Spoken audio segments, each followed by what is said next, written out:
car il est bon que le cœur soit affermi par la grâce. Hébreux chapitre 13, verset 9.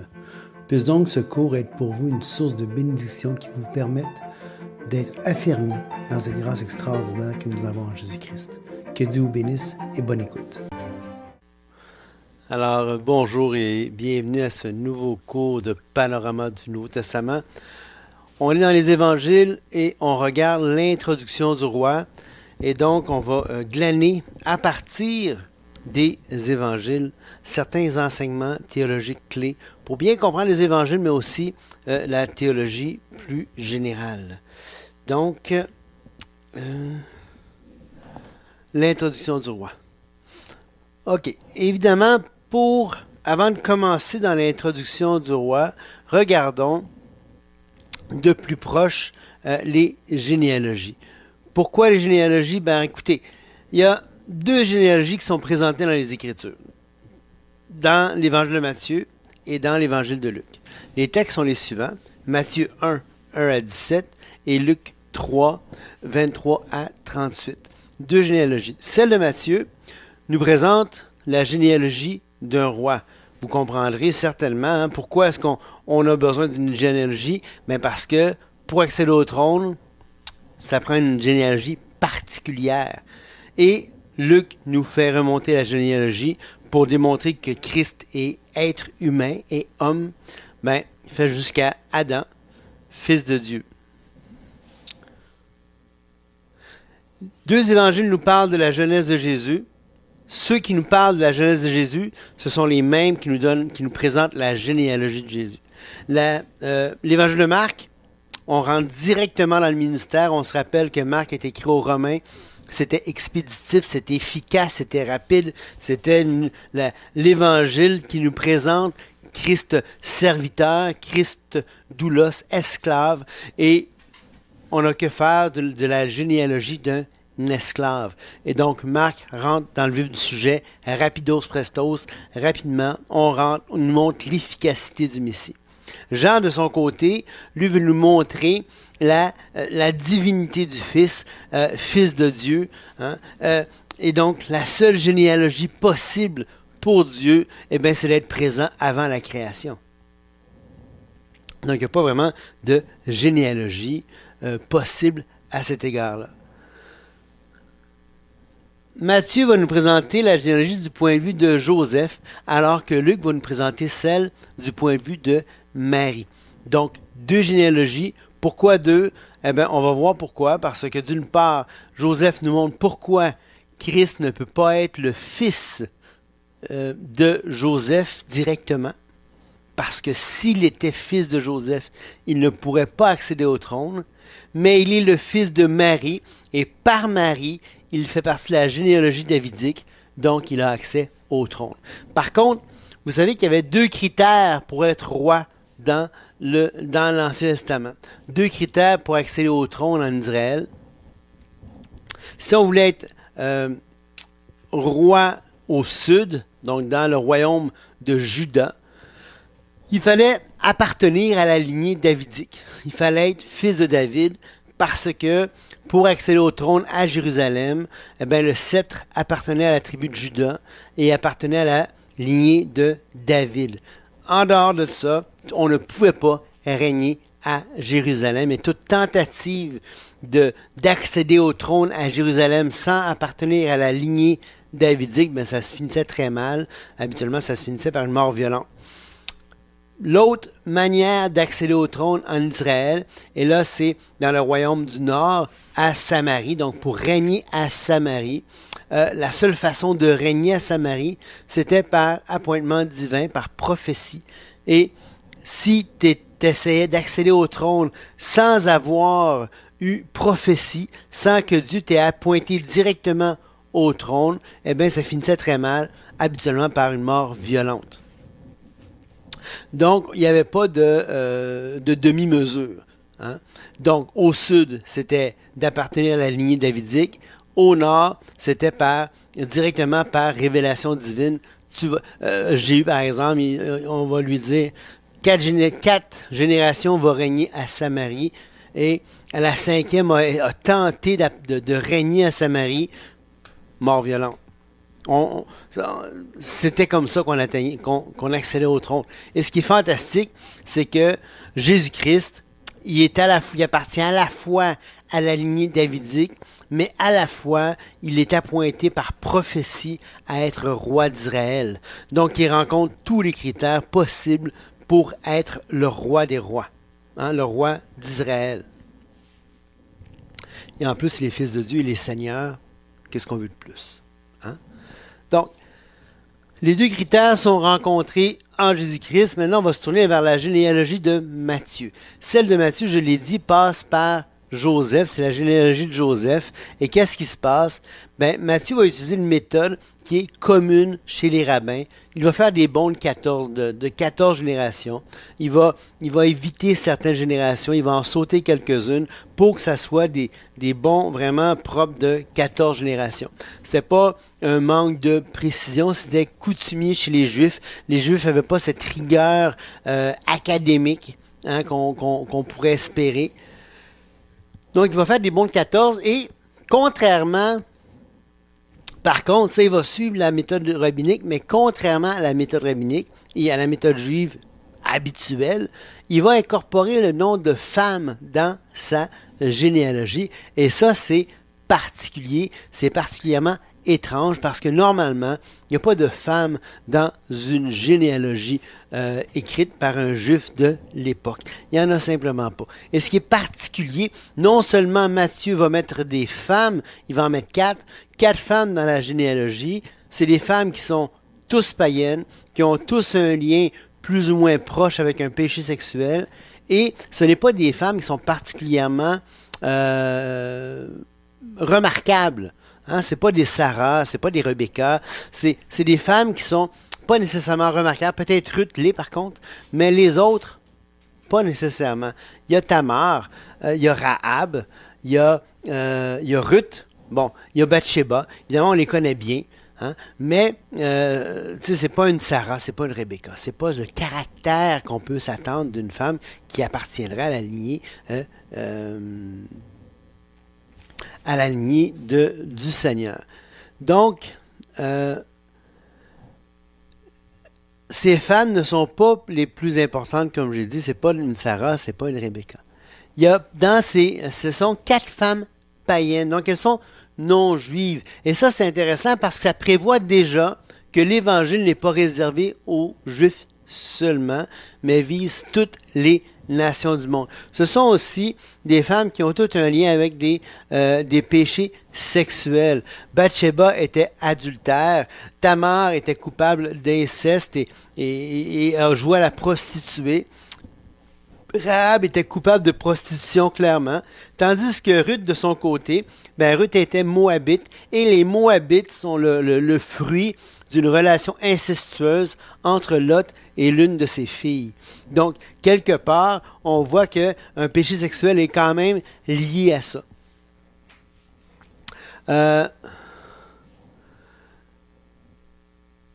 La généalogie de Matthieu, ce qui est intéressant, c'est que, je vous l'ai dit tout à l'heure,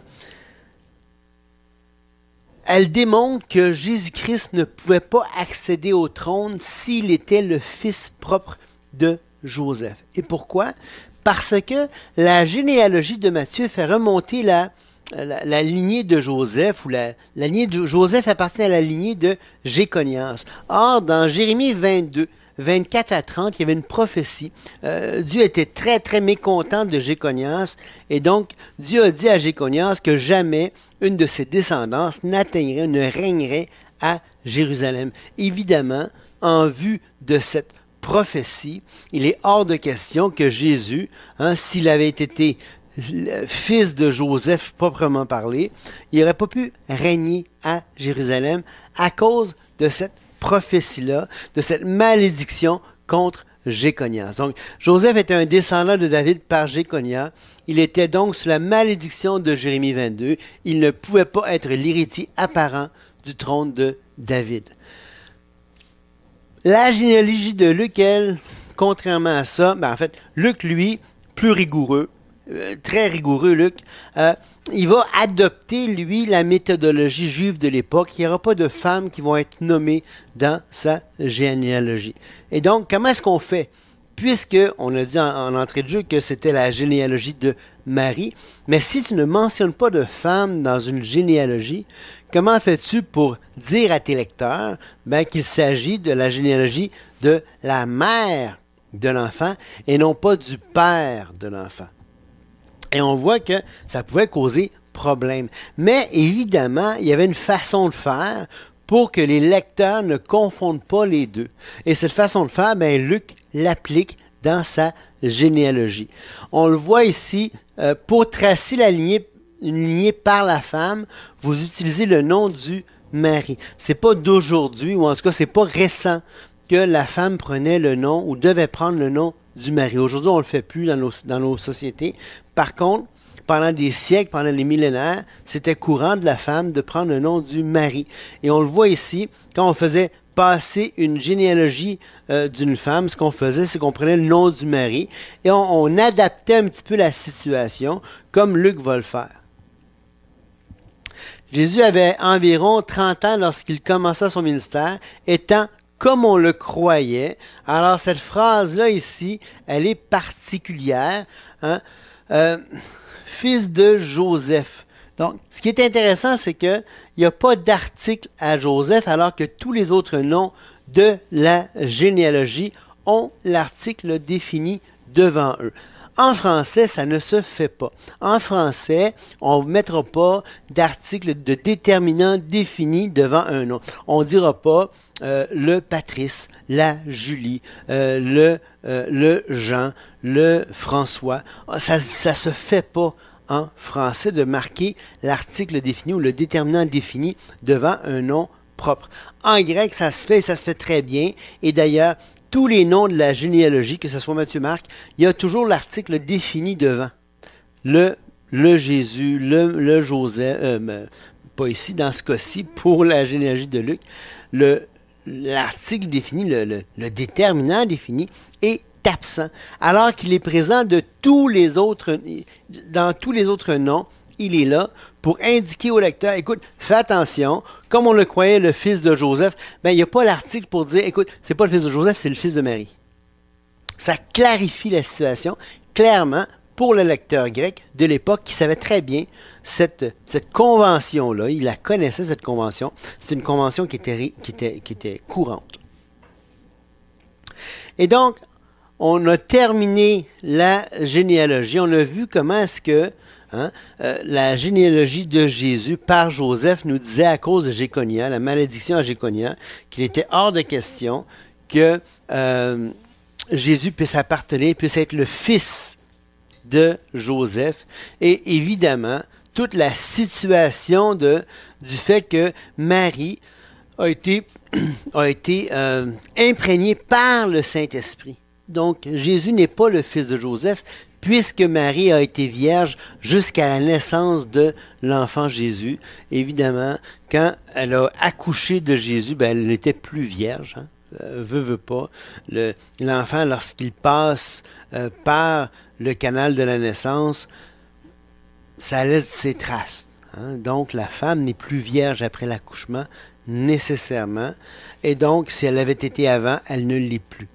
Même si elle n'a pas encore connu d'homme, l'hymen a été, à toute fin pratique, déchiré par l'accouchement.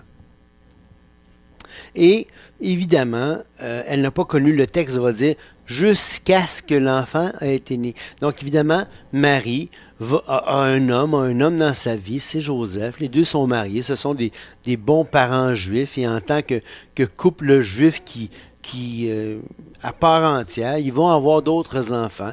Joseph et Marie vont avoir des gars et des filles, à part Jésus. Et c'est tout à fait logique, tout à fait normal qu'un homme et une femme aient des relations sexuelles et en particulier à l'époque, c'était courant, c'était normal. Ils ont eu des relations sexuelles, ils ont eu d'autres enfants, et voilà. OK, donc Marie, si elle a été vierge, elle n'a pas eu de relations sexuelles avant la naissance de Jésus. Elle était vierge lorsqu'elle a été imprégnée par le Saint-Esprit. Elle ne l'est plus par la suite. OK? Et donc, les deux généalogies nous montrent qu'effectivement, il fallait une solution pour que Jésus naisse de ce couple-là tout en étant capable d'avoir d'accès au trône. Et donc, la généalogie nous montre qu'effectivement, Jésus est l'héritier apparent du trône de David.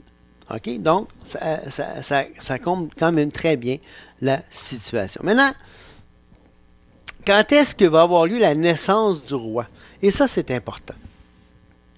On voit que Luc, en historien émérite, va toujours être celui qui va préciser quand est-ce que les choses ont eu lieu. Matthieu va le faire, Marc va le faire un peu, mais Luc, c'est un historien. C'est un médecin, on le sait, mais c'est un historien qui est vraiment précis. Il va toujours mettre des dates. C'est important pour lui mettre des dates. Et il va dire, en ce temps-là, parut un édit de César Auguste ordonnant un recensement de toute la terre. Donc, il va piner, il va marquer un événement historique pour rattacher la naissance de Christ à un événement historique qu'on peut vérifier. Donc, ça, c'est dans Luc 2.1. Sa naissance se situe donc vers l'an 7 à l'an 4 avant notre ère. On le sait parce qu'il y a Hérode, il y a toutes sortes de personnages. On connaît les dates de naissance et de mort de ces gens-là. Il y a eu toutes sortes d'événements liés. Il y a une éclipse, je crois qu'il y a une éclipse lunaire ou solaire qui est associée à la vie de Hérode. On sait qu'avant que Hérode meure, de mémoire comme ça, il y a eu un phénomène astronomique qu'on peut dater avec les méthodes astronomiques modernes. On peut savoir exactement quand est-ce que tel phénomène astronomique a eu lieu et on peut savoir exactement quand est-ce que Hérode a pu vivre, quand est-ce qu'il est mort. Et donc, c'est avant la mort d'Hérode, évidemment. On peut dater, on peut savoir le laps de l'intervalle de temps dans lequel Christ a pu apparaître. Donc, on dit entre l'an 7 et l'an 4. Grosso modo, les gens s'entendent habituellement pour l'an 5 ou l'an 6, peut-être l'an 5, là, avant Jésus-Christ. C'est quand même drôle, avant Jésus. Hein, Jésus naît avant Jésus. Avant notre ère. Où est-ce qu'il va naître? Il va naître à Bethléem. Et ça fait référence vraiment à une prophétie claire, nette et précise du livre des prophètes qui va dire « Et toi, dans Michée 5.1, et toi, Bethléem Ephrata, petite entre les milliers de Juda, de toi sortira pour moi celui qui dominera sur Israël et dont l'origine remonte aux temps anciens, au jour de l'éternité. » C'est fantastique. On a une prophétie qui dit, écoute, Jésus va naître à Bethléem.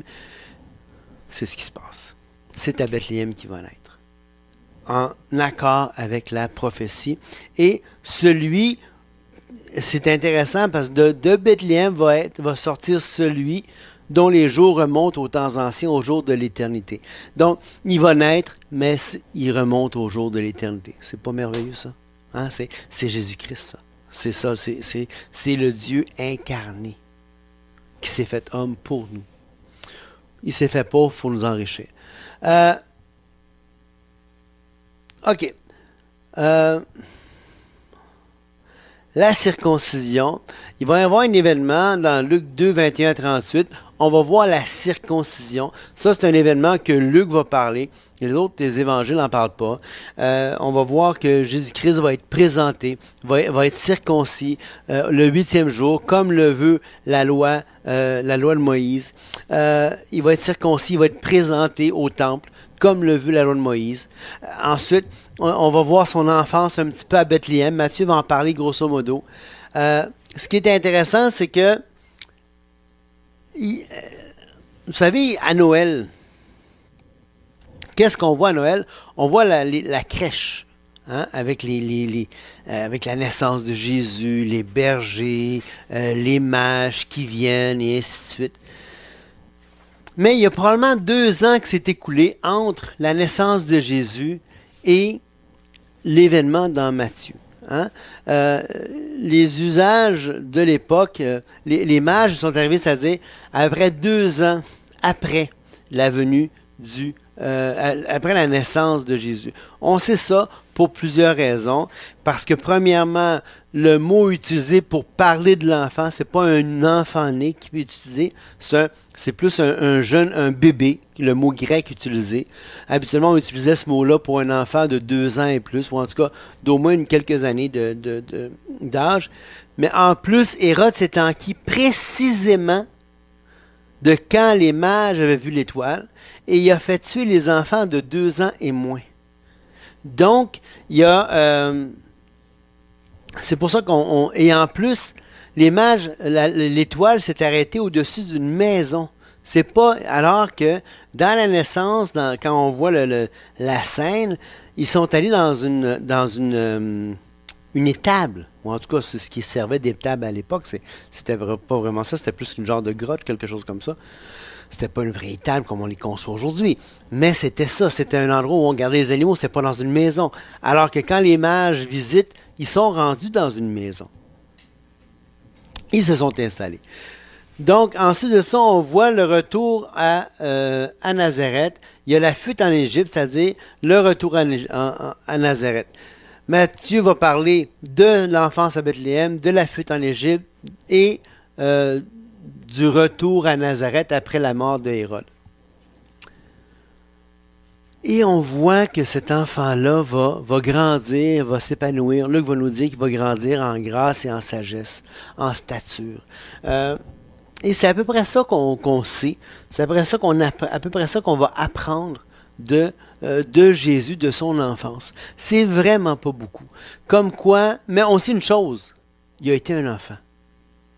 Il a été un enfant, il a grandi comme tous les autres enfants. Il a grandi en stature, il a grandi en sagesse. Le livre des Hébreux, aux Hébreux nous dit qu'il a appris l'obéissance par les choses qu'il a su faire, quoi qu'il fût fils. Même s'il était fils, il a appris l'obéissance. Donc, il a grandi en être humain ordinaire, même s'il était le roi des rois, le Seigneur des seigneurs incarné. Que c'est beau, l'humilité de Dieu. Moi, je trouve ça fantastique.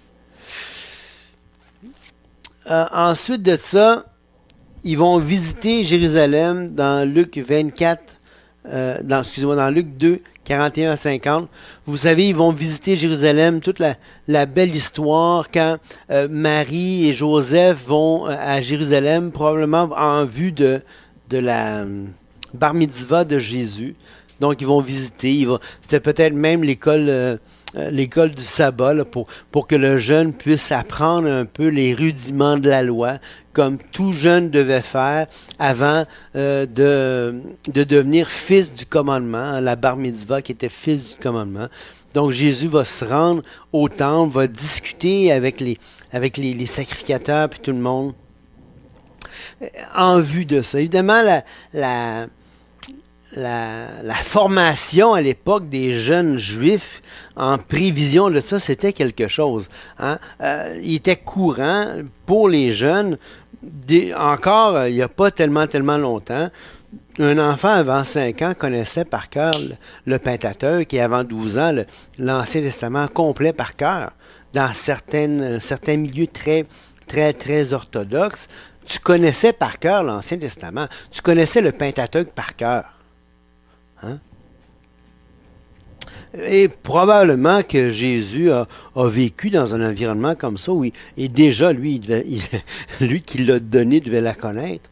Mais ce qu'on remarque, c'est que quand il se présente au temple, hein, les gens sont frappés de la perspicacité de cet enfant-là.